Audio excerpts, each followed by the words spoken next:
Archaic Records. Hey, what's up, everybody? It's Archaic Records here with you again. My name is Jamie, coming to you from Nashville, Tennessee. And today we're going to go back to 2021 to take a look at the first record, Beautiful Days, by a relatively new band that I am extremely excited about. That is French power-popsters, The Choices. Now, I'm a little bit ashamed to admit that The Choices are a band that I just recently discovered towards the end of last year in 2023, when it was announced that they would be doing a string of shows in Europe with the almighty Evil Conduct. Evil Conduct are a band that are easily in my top 10 favorite bands of all time. And when those shows in Europe were announced, and it was announced that the band The Choices would be opening some of the shows on the Evil Conduct tour, I remember thinking to myself, who are The Choices? I've never heard of these guys. I remember seeing some of their artwork for their second record, Vice and Virtue, and I was so drawn to the artwork that basically I had to go out and check out what this band was all about. So I ran over to my Spotify account, and fortunately for me, I found that their second record, Vice and Virtue, was streaming on Spotify, so I gave it a listen, and I was instantly hooked. It was a record that I instantly became a huge fan of. I love their second record, Vice and Virtue. I love the record so much that I immediately began sort of investigating who this band was. I was sort of equally elated and dismayed to discover that this band had released a record in 2021. The record was called Beautiful Days. Now, I was elated because I loved their second record, Vice and Virtue, so much that I was extremely happy to have another record to go back and listen to, but I was dismayed in the sense that I hadn't heard of this band until 2023. And what if, in between 2021 and 2023, I died and I never got a chance to discover this band. I never got a chance to listen to their first record, Beautiful Days. I mean, I wouldn't be able to live with myself. Get it? Because I'm dead. Anyway, this is a band that features Jenny Wu on rhythm guitar and vocals. Jenny Wu is somebody that has been a contributor to the punk rock scene. I don't ever want to say a long time when I'm referring to Jenny Wu, because she is still a relatively young gal. But she is somebody who's been around the scene for a while. She is another person who I discovered through her friendship with Evil Conduct. I believe it was one of the videos that she appeared in with the band, or possibly it was just with Han, where I first discovered who she was. I am a relatively big fan of Jenny Wu's solo records. If you are unfamiliar with her solo records and are looking for sort of a jump-in point in her catalog, I would definitely recommend the record Alberta Rose. But I think my favorite solo record of Jenny Wu's is Proud of Every Scar. I own both of those records on physical format. I believe I have Alberta Rose on vinyl, and I think I have Proud of Every Scar on CD. Those are two records that I do plan on bringing to the channel at some point in the near future. But if you are a fan of Jenny Wu and you're familiar with, her voice and her sort of style of songwriting, I don't think that The Choices are necessarily a band that will surprise you if you are unfamiliar with this band. But you are fans of bands like Evil Conduct, one of the top 10 greatest bands of all time, in my humble opinion. Man's Ruin, The Interrupters, Last Resort, and of course, I think the Distillers. This is a band that I think you would definitely love. This is a band I definitely think that you should check out. This first record, Beautiful Days, came out in 2021. The rest of the band is made up of guitarist Damien Panay, drummer Walter Crafter, and bassist Nicholas Fairdew, and I probably mispronounced those names. I am terrible at names, so if I did mispronounce them, I do apologize.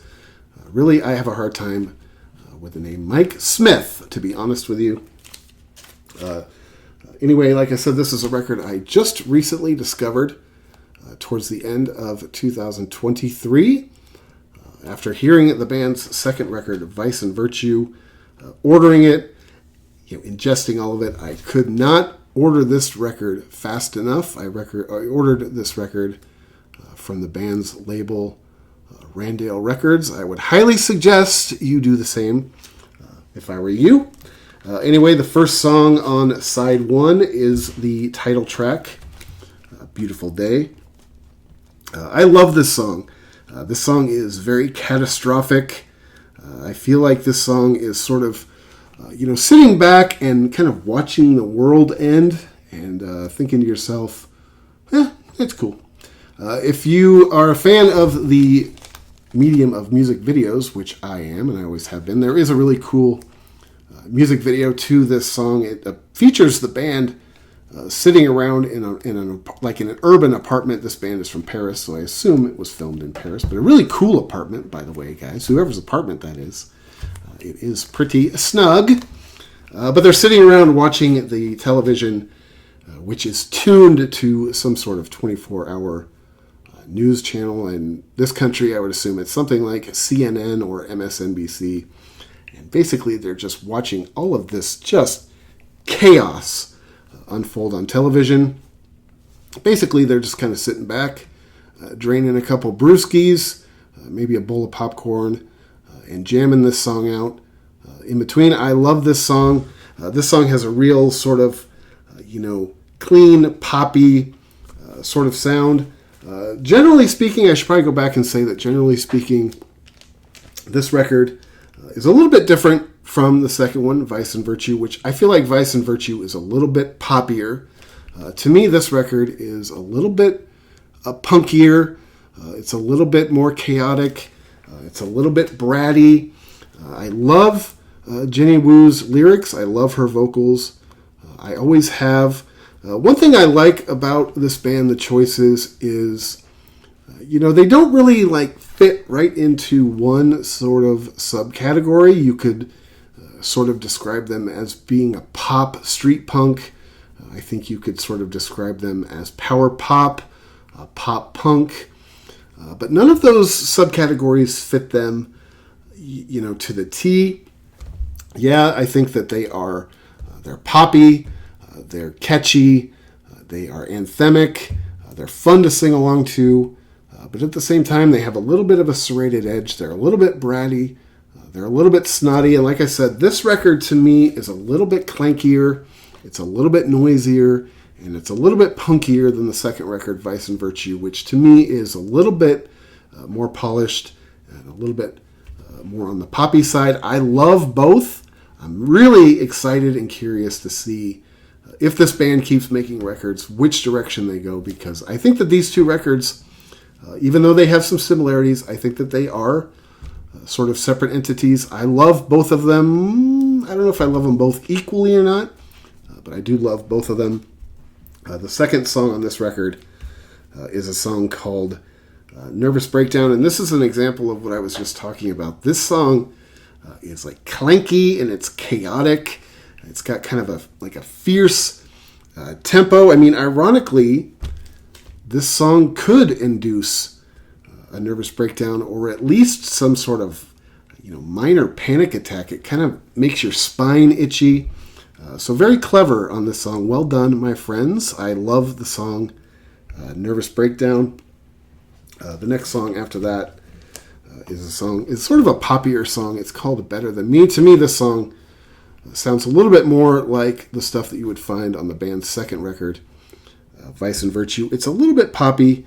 The song is called Better Than Me. I think it's a little bit sort of self-explanatory, basically accusing somebody of thinking that you are better, or that they are better than you are. I always sort of joke. I tell people all the time that, I don't think I'm better than anybody. Pretty much, I think I'm the worst person in the entire world. And I'm not just saying that to be a great guy, because I don't really care if you think I'm a great guy. But generally speaking, I tend to think that I'm one of the worst human beings in the world. I've mentioned on this channel in the past that I have this one best friend. His name is Tim. He lives out in Sacramento, California. He and I became best friends in 7th grade, or at least we met each other in 7th grade. And we've been pretty much best friends on and off for most of our lives. He and I have had a few run-ins with choppy seas over the course of our friendship. As with any friendship, there's no such thing as a perfect relationship, whether it is romantic or platonic. It just, in my opinion, doesn't exist.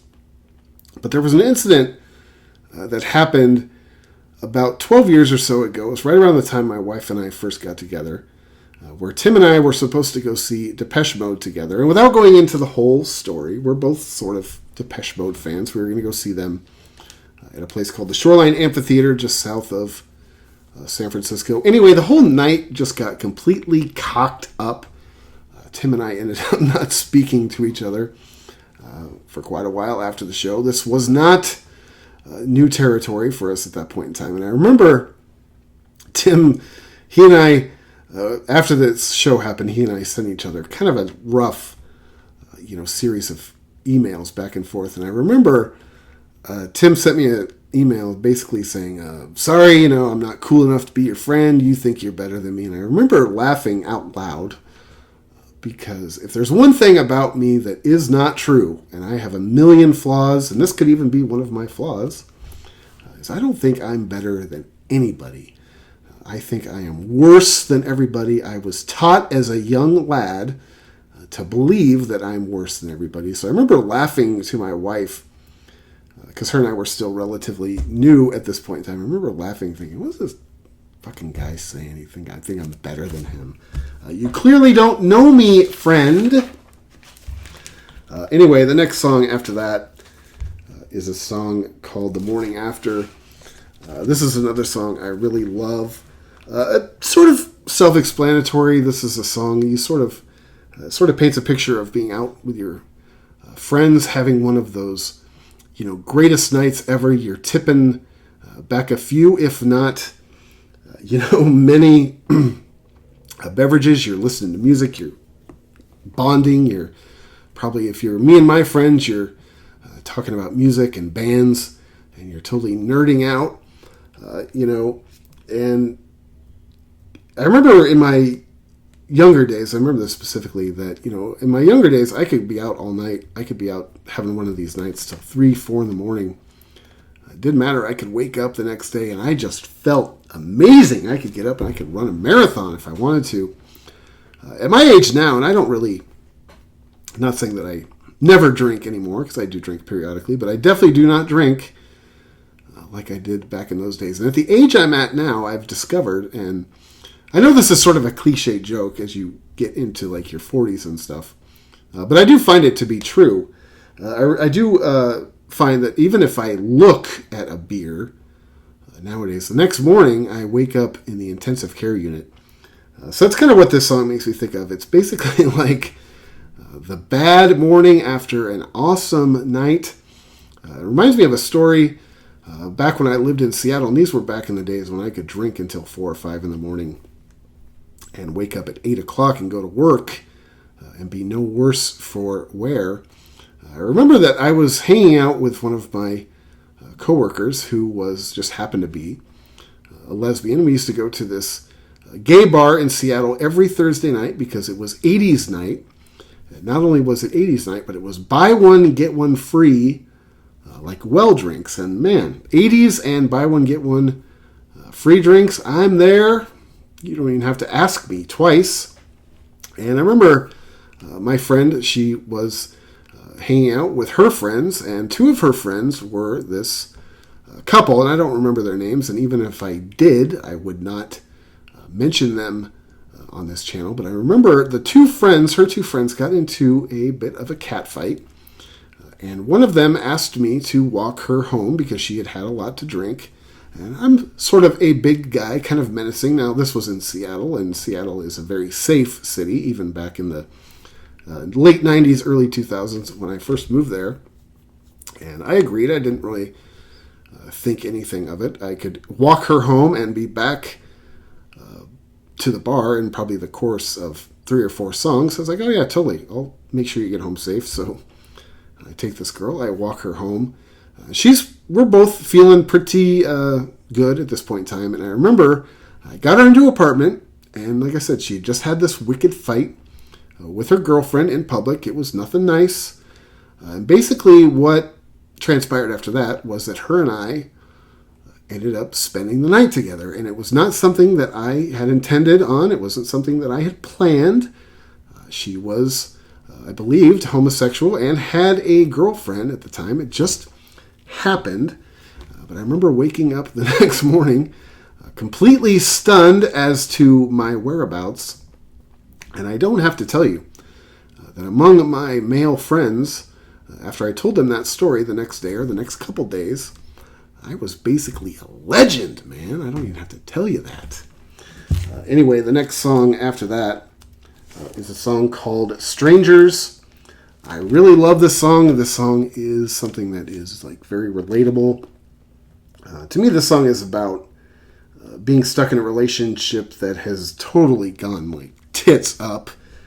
This is, something that's sad. It's something that I have experienced. I've been in a relationship that died a very slow, sad, not even so much painful death, but it's like, you find yourself in a situation. I had this girlfriend. I've told this story before on this channel, but I had a girlfriend.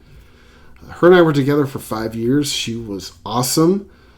Our relationship just kind of ended amicably. We were at an age where I think our lives were kind of pulling us in 2 different directions. We didn't fight. We didn't really go at each other.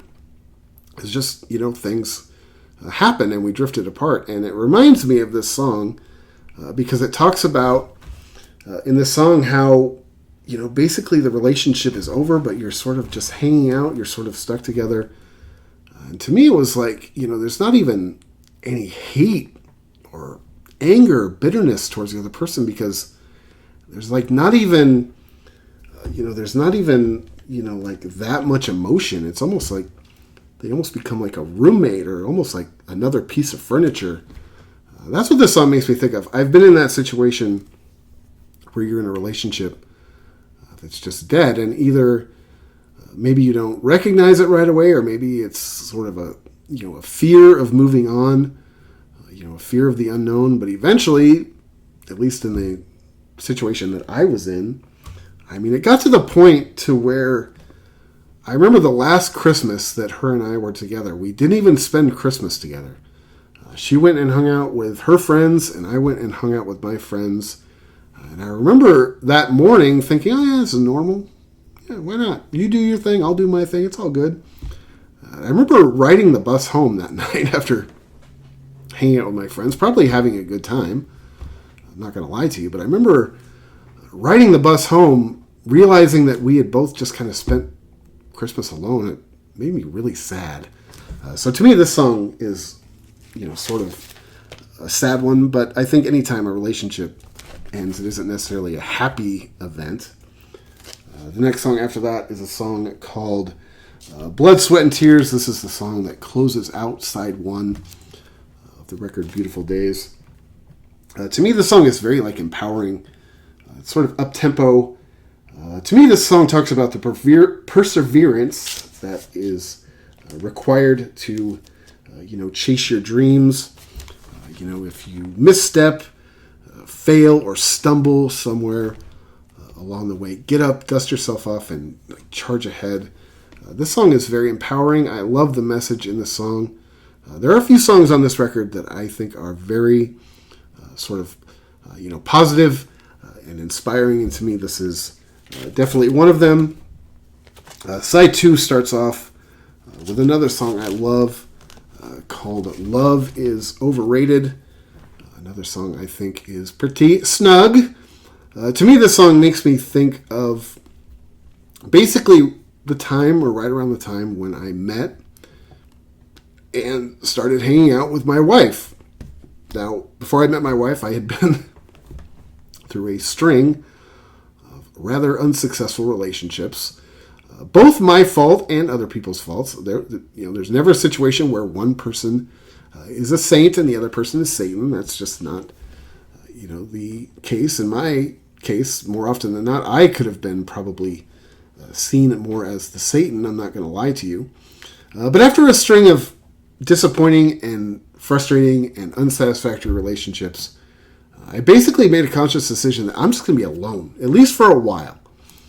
I always had this sort of fear. I think one reason why I jumped from relationship to relationship was I didn't really love myself. I'm not saying like love yourself, but I'm saying I just didn't really like myself. I didn't want to be alone. I had this sort of fear of being alone.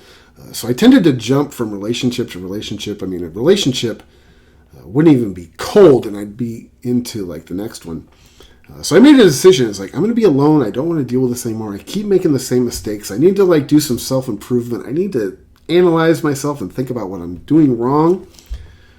And then who should stumble into my life but my wife, my one and only partner in crime, Marina, who is pretty much perfect in almost every way. And I'm not just saying that because she might watch this video, although I don't think she does, honestly.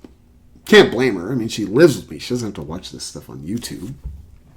But it was just ironic that, right at that moment where I was like, done, taking a break, clocking out, my wife enters my life, and her and I have been together almost 12 years. It'll be 12 years this year, I do believe. We've been married for the last 2.5, I think. We got married in July in Memphis a couple years ago. I do know that. But just ironic timing, it makes me think of this song because there was a point in my relationship career where I was just like, not having it anymore. And like I said, it wasn't even that the other people in the relationship was the issue necessarily. It's like, me, man, I gotta like look in the mirror, do some work on this. Because you're just gonna keep disappointing people, including yourself, if you don't. The next song after that is a song called Not a Child. Pretty self-explanatory. I love the instrumentation on this song. It's like very anthemic. It's very sing-alongy. Pretty self-explanatory. Basically I work. I pay my own bills. I've been a few places. I've seen some things in my life. So don't treat me like a damn child. That's pretty much my takeaway from this song. I can totally relate to this song. Now, once you reach your mid-40s and you look like a wrinkled up sock like I do, most people don't really treat you like a kid anymore. So I haven't encountered this problem in a while. Sometimes my wife will look at me and be like, do you really need another candy bar? Then you like realize, okay. Maybe I am a kid sometimes still. The next song after that is a song called Neurotic Disorder. Turn the page too soon. I really like this song. This song is very relatable to me as well. This song talks about, your neurosis. That's one thing that my wife and I definitely have in common. We are two of the most neurotic individuals you would ever want to meet. Sometimes I've told people this in the past. Sometimes I feel like it might be better off. Sometimes I wish, not wishing that I had a different relationship in any way. I would never want another relationship than the one I have. But sometimes I feel like it would be healthier if my wife and I sort of balanced each other out more than we do, because we both tend to just be neurotic, uptight messes 95% of the time. And it would be nice if when one of us was having one of our neurotic breakdowns, the other one could be the rock and just be like, oh, no, it's okay. Life is awesome. I will take care of you. I will steer you through this sort of chaos you're going through. But instead, her and I are swirling around at the same time. I also like that this song talks a little bit about insomnia. And I do this thing, and this is a symptom of my neurosis, but I do a thing. My wife tends to go to bed super early at night. She goes to bed at like 8 o'clock, 9 o'clock. I am not that guy. I don't care how early I have to get up the next morning. I can't go to bed until like at least 11 or 12. But I do this thing, and it is like a symptom of my neurosis. And it talks about it in this song. It talks about insomnia and having your mind just racing, and you're trying to like get ahead of your mind and trick yourself into going to sleep. And this is something I do where I'll literally fall asleep on the couch watching a movie. I'll get up and I'll close up shop and then I'll go upstairs and go to bed. And as soon as I hit the bed, my mind just starts like sprinting ahead of me. And it's really hard for me to corral it. It's really hard for me to get it, back, tied back down, and so I'm able to go to sleep. So it's one thing in this song it talks about that I really can relate to a lot. The next song after that is a song called Grow Young. This song has one of my favorite lyrics on the album, which says, "Beauty don't come from youth. Beauty, it comes from attitude." I really like this song. My takeaway from this song is basically, to sort of live every day. Tomorrow is not guaranteed. I love that lyric. The next song after that is a song called Fake Love. To me, this is basically coming to terms that you're all wrapped up with somebody that's just like a real piece of work. You play dumb. It talks about, I'm not going to play dumb anymore. I've talked about this relationship I had in the past, but I was with somebody for a very long time, about 5 years, who was a domestic abuser and a serial cheater. And it talks about playing dumb. I really related to that lyric because you not only play dumb in the behavior that they're doing behind your back, but you sort of play dumb when people who care about you, try to point out the flaws in the situation that you're in. I think that that is a very astute observation in this song. I remember I was with an ex-girlfriend of mine. We were together for 5 years. We'd broken up about 3 years into our relationship. We spent a few years apart. And then we got back together for what was another hellish 2 years. And I remember during our sort of break, I was hanging out with this friend of mine. He and I were really good friends for a couple years. And I remember he had no love affair with my ex-girlfriend. He thought that she was basically trash. When her and I first started kind of hanging out again together, I kind of felt like I was doing it behind his back, even though we weren't even roommates or anything. We were just friends, but he hated her so much.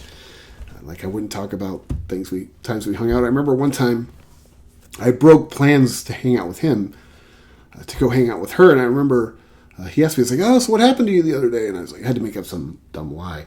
But eventually it got to the point where her and I were getting back together, and I told him about it, and man, he wasn't having it. He was not happy about it. And he basically dropped the hammer on me. He's like, "Dude, I can't watch this. This chick sucks. I can't watch you go through this." And of course, I partly played dumb as to what he was talking about. And then the other half of me got all indignant. "You don't know what you're talking about, man. She's awesome. She's an angel." Of course, it didn't work out. We both sucked in that relationship. So I'm not judging her. But that's kind of what it reminds me of. This album ends with a song I absolutely love. Another song that I think has a very positive message is called Let It Go. Basically a song about letting go of the past, shedding yourself of negativity and bitterness. This was something that I had to make a conscious decision to do at a certain point in my life. I used to be a real negative curmudgeon, and I realized at a certain point that my negativity and my bitterness was not only making me a worse person, but it was affecting me and doing more damage to me than it was to anybody that I was angry at, anybody that I had any bitterness towards. So if I could give any sort of advice to anybody, not that I'm qualified, mind you, but if I were to give anybody any bit of advice, it's just let go of that negativity, let go of the bitterness. I remember when I made a conscious decision to at least try it, and it took me a long time to get the hang of it. I immediately felt like I shed 50 pounds. I felt like I got rid of all of this weight on my shoulders, all of this just kind of grossness that was weighing me down. Anyway, that's the last song on the band's 2021 record, Beautiful Days. If you have not gone back and listened to this record, I highly suggest it. I do not believe that you will be remotely disappointed in that one. But this past year, in 2023, the band released their second record, Vice and Virtue. Now, this is a record I've talked a little bit about on this channel. I reviewed it when it first came out, and I also mentioned it as one of my top 5 records of 2023. I believe this is my second favorite record from 2023, only behind the new album by Sweeping Promises. That album is called The Good Life is Coming for You. This record is a record that I absolutely am in love with.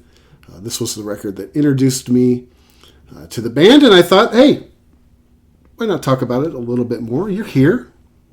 I mean, why not? Do you have somewhere to be? You know I don't. Anyway, this record was released in 2023. As I mentioned before, I think that this record is probably a little bit better, honestly, than the first one, Beautiful Days. I do tend to like this one a little bit more. To me, it does have a different sound. Like I said, the first one is a little bit punkier, it's a little bit clankier, it's a little bit brattier. To me, this record is a little bit more polished, it's a little bit more galvanized, it's a little bit poppier. I think the songwriting has evolved. I think it's a little bit better, and I love all of the playing on this record. So I would give the edge of the 2 records that the band has put out up to this point in time, and please put out more. I'm asking very nicely. This is probably the one that I like just a little bit better. Anyway, the first song on this record is the title track, Vice and Virtue. I think this song is about standing up for who you are and the values that you possess. Reject the ideas other people have of who you should be. Reject conformity. Be an individual. I've mentioned it on this channel before. It sort of scares me in a way, our relationship with conformity in today's society. I feel like conformity has become almost like a religion in our society, and if you want any evidence of that, I mean, just look at the Taylor Swift thing. I believe I've told you in the past how I feel about this. I mean, I almost feel like the Taylor Swift thing is like a weird social experiment. It's sort of it's like a practice in conformity, or experiment in conformity. So don't become a Taylor Swift fan. Don't buy her records. Have the guts to admit that Taylor Swift sucks, as does her idiot boyfriend. But to me, that's what this song means. To me, like I said, conformity in our society right now, it sort of scares me, honestly, when it comes to, people demanding that you agree with them on both sides of the aisle. I don't really like that at all. I love the message in this song. The next song after that is a song called These Are the Days. This is another song I love. I love the lyric at the very beginning of the song where it says, "I'm still young, but I'm the oldest I've ever been." The way I tend to look at the world is I sort of, in the same vein of that lyric, but I sort of reverse it, where I think to myself, today is the youngest that I'm ever going to be again. I love the messaging in the song, the way I interpret it. And like I said before on this channel, the way I interpret these songs isn't necessarily how it's written, but it is how I interpret this song. I interpret this song as like, there's no such thing as the good old days. Yes, we can all enjoy our past, we can learn from our mistakes, but it's dangerous to become so much of a sentimentalist that you live in the past. Today is the youngest you will ever be ever again. It only is downhill from here. So there's no such thing as the good old days. Live today as if it is your last day, because you're not even guaranteed your next breath. That's the way I interpret this song. Like I said, I really like the idea. I like the messaging that really there is no such thing as the good old days. The next song after that is called A Little Too Late. Relatively self-explanatory. Again, I think the song is basically about the end of a relationship. Perhaps one party in the relationship is trying to make amends, trying to fix things, trying to work things out, as they say, and the other one is basically done. The next song after that is I Don't Care.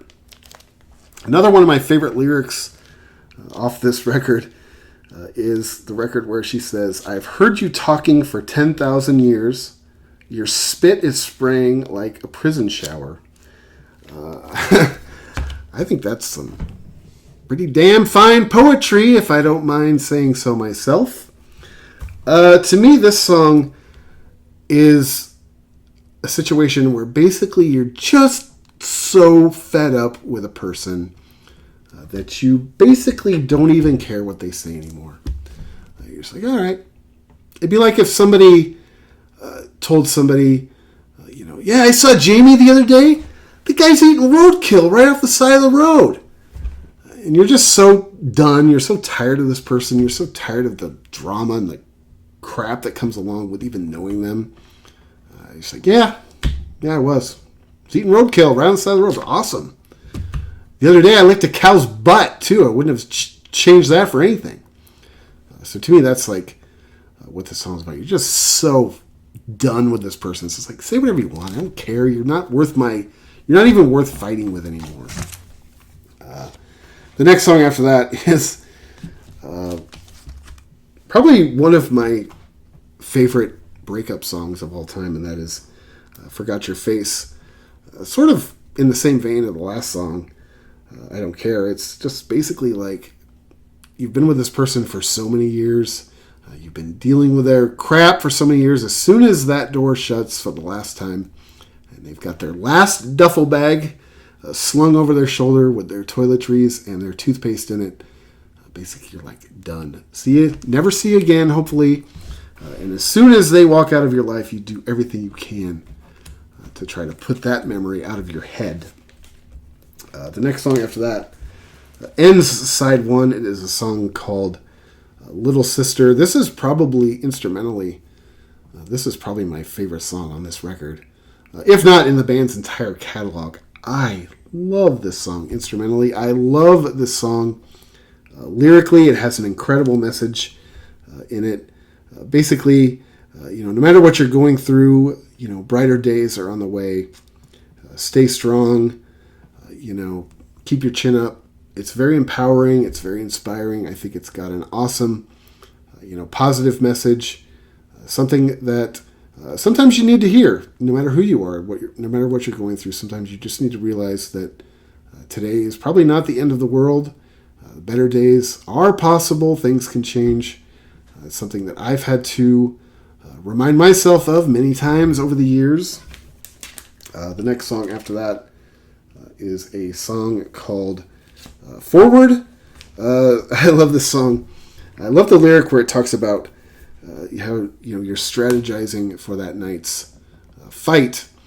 I've mentioned in the past, I had a girlfriend for 5 years. Her and I's relationship was really, really a terrible thing. It was abusive. She was a cheater. There were all kinds of issues. I had a lot of problems that I brought to the table as well. But I remember when I think of the song, The Strategizing for the Fight, it took me a long time to admit this. This was something that for a long time I was kind of in denial of, or it was either in denial of, or maybe I hadn't really analyzed the situation, thoroughly. But I remember this relationship was very volatile. It was very unpredictable. It was very chaotic. And there were days when I would come home from work where I would basically, and I don't know why this was, it's hard to put myself in this sort of mental mindset now, but there were days I would have a day at work, or maybe I just felt like it, but I knew how to trigger a fight. I could come home from work and I could trigger a fight basically by saying one or two words, and it would just be on. And it would last not only that night, but the next night and the next night. But that's what it reminds me of, is being in a relationship that's just so dysfunctional and so chaotic that you almost crave it. It almost just becomes like weirdly normal. Like, yeah, you want to go? Let's go. Because I know exactly what to say to bring the thunder, and I got to where I was really good at it. And like I said, for a long time, I wasn't even honest that was what I was doing, or maybe I didn't even realize it was what I was doing at the time. But it wasn't until I went back and I really, took a shovel and dug into that relationship, because I really wanted to know how a relationship can go that bad, so for no other reason, just so I don't ever repeat those mistakes again or ever end up in a situation like that again. The next song after that is a song called Hangover. Actually, I believe I switched those on accident. Hangover starts side 2, Forward is the second song. Anyway, the first song of side 2 is a song called Hangover.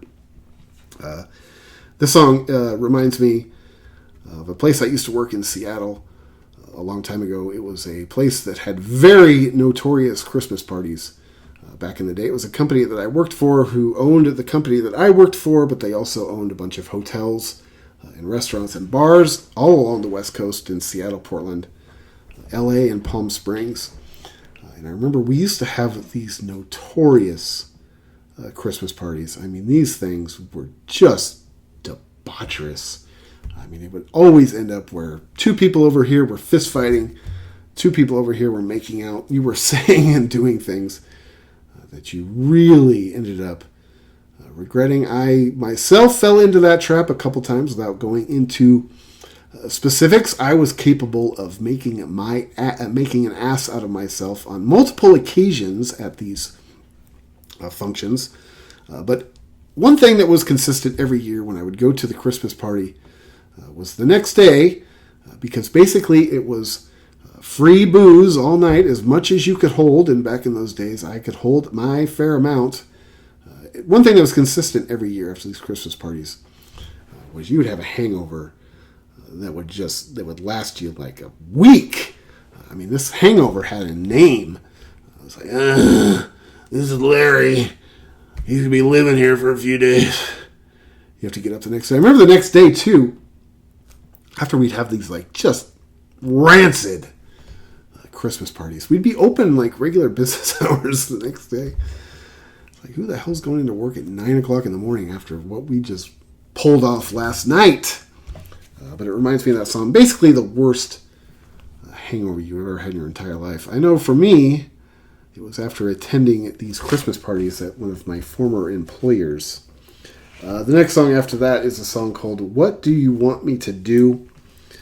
This song is about somebody that's so delusional, I should say, that they don't even see themselves for who they are. At least that's the way I interpret this song.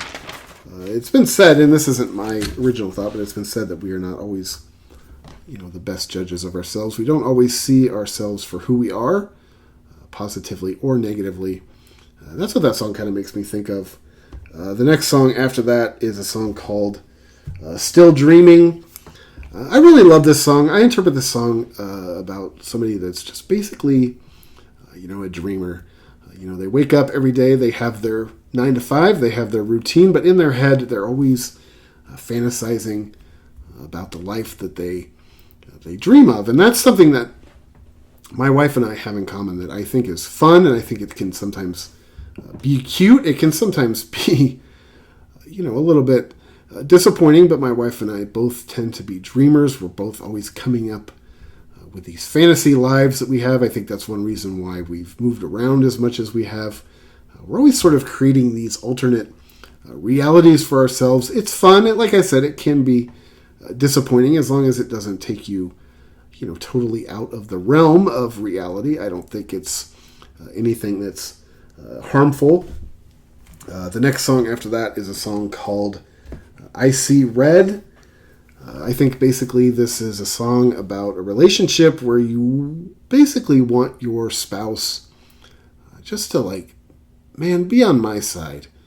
Why do you have to fight with me in public? Why do you always have to take other people's sides? Why do you always look down on me? Why do you always judge me?